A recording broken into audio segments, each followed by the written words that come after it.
तो अस्सलाम वालेकुम बच्चे। आज हम लोग केमिकल कंट्रोल और नर्वस कंट्रोल ऑफ रिस्पिरेशन जो आपको प्रीवियस लेक्चर में मैंने करवाया उसी को कंटिन्यू करते हुए आज उसका सेकंड कंट्रोल पढ़ेंगे। और आज हम लोग पढ़ेंगे that is the nervous control of respiration. ठीक है, ये जो basic nervous control of respiration होता क्या है। केमिकल कंट्रोल मैंने आप लोग को प्रीवियस लेक्चर में करवा दी। मुख्तलिफ केमिकल्स होते हैं, लाइक कार्बोनिक एसिड हो गया, फिर कार्बन डाइऑक्साइड हो गया, ऑक्सीजन हो गया। ऑक्सीजन की कमी, कार्बन डाइऑक्साइड की जब कंसंट्रेशन बहुत ज्यादा हो जाती है, प्लस हाइड्रोजन आयन, ये तीनों चीजें जो हैं वो किसको एक्टिवेट करेगा, नर्व्स को एक्टिवेट करता है। और वो जो नर्व्स होते हैं वो फिर फर्दर कैसे काम करते हैं वो आज हम लोग पढ़ेंगे नर्वस कंट्रोल ऑफ रिस्पिरेशन में। ठीक है, अच्छा, the phrenic nerve and vagus nerve, there are two main nerves जिसको हम लोग कहते हैं phrenic nerves and vagus nerve. And posterior thoracic nerve are major nerves of involved respiration. Respiration के जो मेजर नर्व्स है वो हमारे पास phrenic nerve, vagus nerve and posterior thoracic nerve है। ठीक है, voluntary respiration is needed to perform higher function. अब वॉलंटरी जो है वो फॉर एग्जांपल आपके बस में, that are involuntary.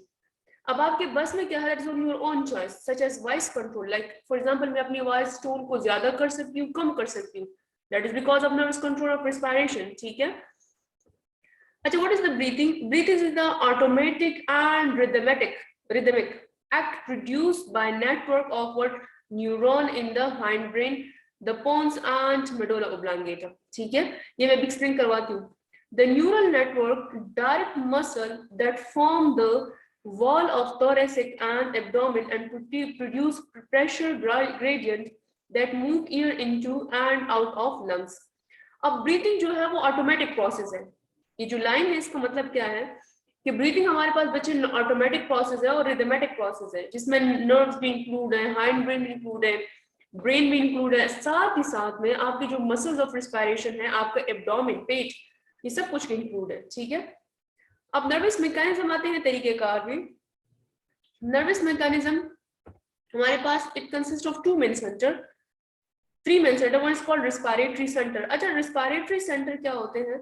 That are group of neuron जो कि बेसिकली ब्रेन में मौजूद होगा, which control rate जानते हैं, मतलब आप लोग एक टाइम में कितने टाइम पर आप ब्रीथ करते हो, फ्रॉम 12 से लेकर 16 टाइम आप लोग 1 मिनट में ब्रीथ करते हो, सांस लेते हो। ठीक है, रिदम मतलब आप लोग देखे कोई कुछ लोग होते हैं लंबी लंबी सांस लेते हैं, कुछ देखे कुछ लोग जो है वो छोटी छोटी सांस ले रहे होते हैं। अगर आप लोग अक्सर देखे, आप लोग रनिंग कर लो, रनिंग के टाइम पर आप लोग लंबी लंबी सांस लेते हो, तो that is a rhythm.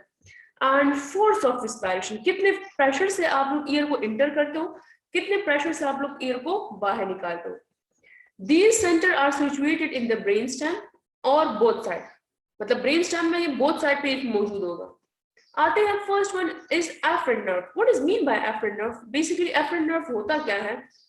Efferent nerve जो है हमारे पास, हम लोग इसको कह सकते हैं, will call it what, sensory nerve.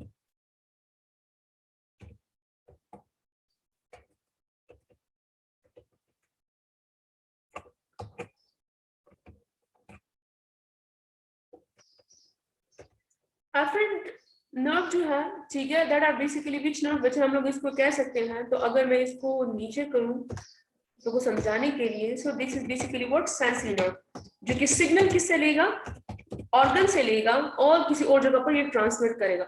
So what is the afferent nerve? अगर इसको मैं करूं तो दैट इज सेंसरी नर्व। आपके पास जो सेंसरी नर्व होते हैं that is the afferent nerve. ठीक है, अब there are different receptors like peripheral chemoreceptor, जो कि मैंने कहा था कहां पर मौजूद होते हैं। Peripheral chemoreceptor are present at the side of a blood vessel. ये पेरिफेरल कीमोरिसेप्टर ब्लड वेसल के साइड पे मौजूद होगा। बैरो रिसेप्टर जो है वो भी हमारे पास क्या होते हैं, मसल्स में मौजूद होते हैं। By branch of glossopharyngeal nerve, ये मैं एक्सप्लेन करवाती हूँ। ठीक है, and vagus nerve, stretch receptor of lungs via vagus nerve. जब आप लोग ब्रीथ करते हो, सांस लेते हो, इसको मैं अभी यहाँ पर एक्सप्लेन करवाती हूँ डायग्रामेटिकली। अच्छा, ये आप लोग को नजर आ रहा होगा, दैट इज द डायग्राम। ठीक है, अभी देखिए ये ब्रेन है, ब्रेन के नीचे वाले हिस्से में देखिए आप लोग को नजर आ रहा होगा बच्चे, ये मेरे पास है स्पाइनल कॉर्ड। ठीक है, अब ब्रेन से देखिए टू टाइप की नर्व्स निकलती है, एक होता है वीगस नर्व और दूसरा हमारे पास क्या है, ग्लोसोफेरिंजियल नर्व।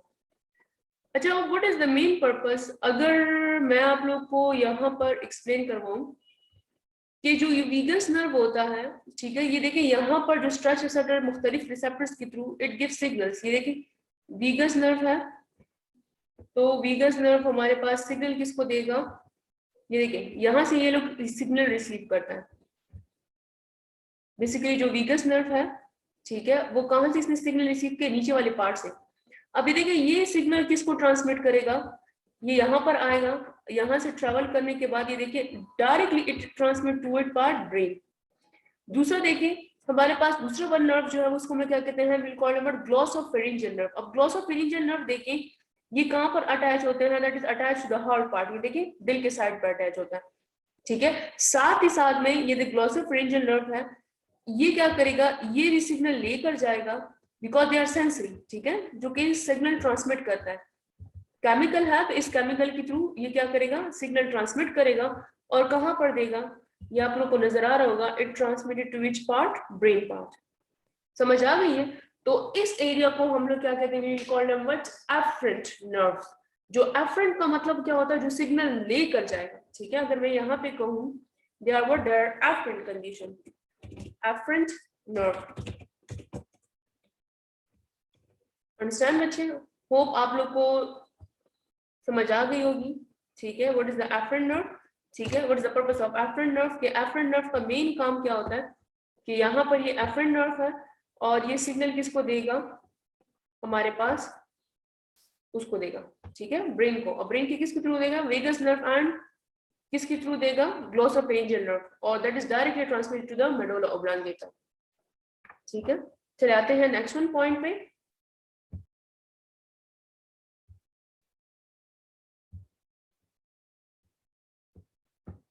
अच्छा, अभी आप लोग को मैंने एक्सप्लेन करवा दिया कि एफरेंट नर्व क्या करेगा, सिग्नल किसको देगा, मुख्तलिफ रिसेप्टर किसको देगा, ग्लॉसोफेरिंजियल नर्व को और वीगस नर्व को, और स्ट्रेच रिसेप्टर भी किसको देंगे, वीगस नर्व को। नेक्स्ट जो इंपल्स आते हैं वो हमारे पास कौन सा होता है, C1, that is the afferent nerve, efferent, efferent. अच्छा, ये दो वर्ड इफरेंट है, व्हाट इज इट्स मीन, इसका जो मेन मकसद है वो हमारे पास क्या है, इफरेंट नर्व का मतलब क्या है, यहाँ पर हमारे पास होता है दैट आर मोटर नर्व, ठीक है। जो मोटर नर्व होगा वो हमारे पास क्या कहलाएगा, इफरेंट नर्व, ठीक है। अब what is the purpose of motor nerve, motor nerve का काम क्या होता है, सिग्नल किसको ट्रांसमिट करना, दैट इज फ्रॉम ब्रेन, ठीक है, ब्रेन से इसको ट्रांसमिट करना और किधर लेकर जाना, हमारे पास ऑर्गन को। सो दैट्स व्हाई हम लोग इसको क्या कहते हैं, कॉल्ड मोटर नर्व। अच्छा, what it mean, nerve fibre from the respiratory centre, ठीक है। अभी देखिए इसमें रेस्पिरेटरी सेंटर कहाँ मौजूद होता है, ब्रेन में, लीव द ब्रेन स्टेम, जब ये ब्रेन स्टेम को लीव करेगा एंड डिसेंड, डिसेंड का मतलब होता है नीचे आना, into the interior part of the lateral column of the spinal cord, तब ये रिसीव किसको होगा, spinal cord को। These nerve fiber terminate on motor neuron। अब ये देखिए ये जो nerve fiber होते हैं ये terminate कहाँ पे होंगे, motor neuron में। From new motor neuron of spinal cord two set of nerve arise। अब motor neuron of spinal cord जो है वो two set of nerve arise होते हैं। इसमें फर्स्ट वन पार्ट हमारे पास क्या है बच्चे, देखिए फ्रीनिक नर्व है, जो C3 टू C5 जो कि सप्लाई किसको देगा, हमारे पास डायफ्राम को करेगा। डायफ्राम जानते हैं ना, अभी मैं एक्सप्लेन करवा दूं, खैर। नेक्स्ट वन क्या है, इंटरकोस्टल नर्व फाइबर है, जो कि T1, T1 का मतलब होता है थोरेसिक फर्स्ट वर्टिब्रा के नर्व से लेकर thoracic 11 which supply to the external intercostal muscle. अच्छा, वीगस नर्व में भी हमारे पास जो है वो मोटर नर्व मौजूद होते हैं। तो अगर मैं देखिए थोड़ा सा डायग्राम है, ये देखिए बच्चे, ये केमिकल कंट्रोल, केमिकल कंट्रोल जो है वो एक्टिवेट किसको करेगा, एफरेंट नर्व को। एफरेंट नर्व जो है वो सिग्नल किसको देगा, यहाँ पर आपको नजर आ रहा होगा ब्रेन को, और ब्रेन जो है वो इफरेंट नर्व को देगा, ठीक है। तो अभी डायग्रामेटिकली मैं आपको एक्सप्लेन करवा दी, इसके डायग्राम देख लें फिर आपको सही समझ। अच्छा देखिए ये वाला एरिया आपको नजर आ रहा होगा, ठीक है। अब that is called, this is called, इसको अगर मैं कौन से कलर से कहूँ ताकि आपको सही समझ आए, I think this one is enough, ठीक है। और this one nerve is basically called, this is called the phrenic nerve, that is the phrenic nerve. अब ये जो मैं ब्रश से आप लोग को एक्सप्लेन करवाती हूँ, ये देखिए सिग्नल यहाँ पर किसको मिला, ब्रेन को मिला, ठीक है। अब ब्रेन को जिस नर्व के थ्रू मिला वो अभी मैंने करवाया वीगस नर्व एंड ग्लोसोफेरिंजियल नर्व। अब ब्रेन जो है वो दोबारा सीधे किसको देगा, स्पाइनल कॉर्ड को देगा। और स्पाइनल कॉर्ड को जिस एरिया के थ्रू देगा उसको हम लोग क्या कहते हैं, we will call it phrenic nerve. Understand बच्चे? अब ये जो फ्रीनिक नर्व है इट डायरेक्टली गिव सिग्नल, ठीक है। अगर मैं इसको यहाँ पर बताऊं तो ये देखिए लंग्स के नीचे हमारे पास a type of muscle is present and that muscle is basically called diaphragm। तो ये जो मसल है इसको हम लोग यहाँ पे क्या करेंगे, we call it diaphragm। तो डायफ्राम मसल को सिग्नल देने का काम किसका है बच्चे, फ्रीनिक नर्व का, ठीक है।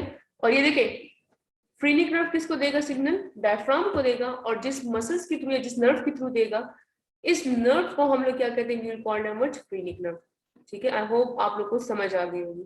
और ये देखिए फ्रीनिक नर्व कहाँ मौजूद होते हैं, सर्विकल वर्टेब्रा। तो ये देखिए सर्विकल वर्ट यहाँ पे C2 से लेकर यहाँ पर C4 तक, तो ये हमारे पास क्या है ये, तो ये मोटर न्यूरॉन के थ्रू सिग्नल किसको देगा, आपके मसल्स को देगा। क्लियर है बच्चे? ओके, नाउ नेक्स्ट वन हमारे पास क्या है, थोरैसिक।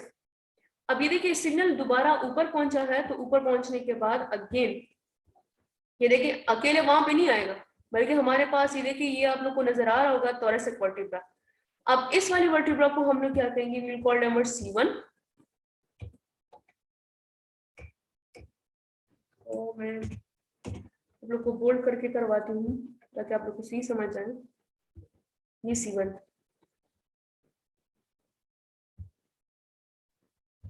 ठीक है। अब ये जो C1 वर्टिब्रा है और लास्ट वाले जो है बच्चों को हमारे पास क्या है, C11।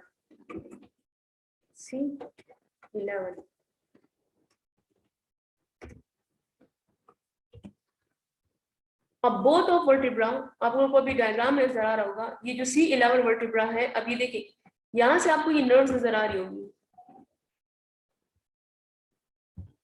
ठीक है। अभी देखिए ये जो नर्व्स है it give signals to which part, ये वाला देखिए C1 है, तो मुकम्मल सारे के सारे नर्व्स हैं। अब ये जो नर्व्स है आप लोग को भी नजर आ रहा होगा ऐसा पार्ट, इसको यहाँ पर इस रीजन को हम लोग क्या कहते हैं, it gives to the ribs, या हम लोग इसको कह सकते हैं इंटरकॉस्टल मसल। तो इंटरकॉस्टल मसल को, ठीक है, हमारे पास जो है उसको सिग्नल ट्रांसपोर्ट करने का काम किसके बच्चे हमारे पास, that is done by the help of the which nerve, thoracic nerve. तो थोरैसिक नर्व और फ्रीनेक नर्व जो है वो आपको हेल्प करते हैं किस चीज में, रिस्पायरेशन में।